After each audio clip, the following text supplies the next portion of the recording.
So 3 reasons everybody needs a fractional CMO. Number 1. You will never need a full-time CMO until you're doing like 10 million top line. Okay. All right. And the reason they need it to get started is you need to have at least high level guidance on your strategy and positioning and messaging before you really start diving into your product, right? You don't want to just do it on your own. You need to have a solid framework, or you're really just wasting a ton of time. Yeah. Think community, what Nathan's talking about, the nuances is every word counts, every tone counts. What you're talking about, Nathan, is so simple, it's complicated, right? It's like the old saying by Winston Churchill or Mark Twain. If I had more time, I would have written a shorter speech.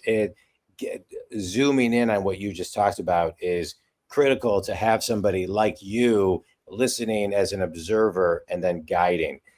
What's the second reason people need a fractional CMO?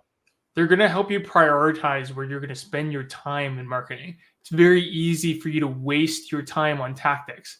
I think that's often what ends up happening. Not only do you need to specialize in your product or service, you need to specialize in the implementation and execution of a tactic that is going to be most beneficial to your organization. I love it.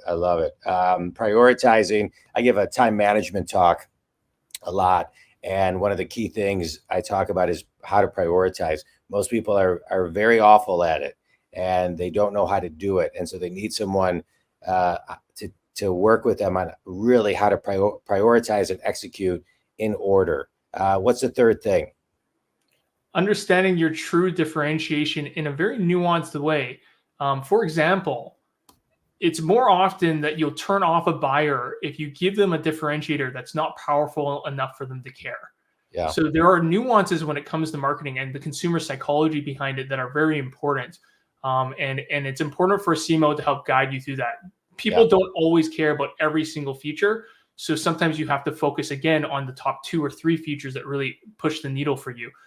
So really focusing on the consumer psychology things and implementing that across your entire business. Yeah. And really, and I'm just going to summarize what you just said also, which is creating the emotional connection. And it's got to be within, under 7 seconds or within 17 milliseconds. I mean, you don't have a lot of time, which is why I think community, if you can't do it, you need to outsource it. That was a great mini business course, Nathan.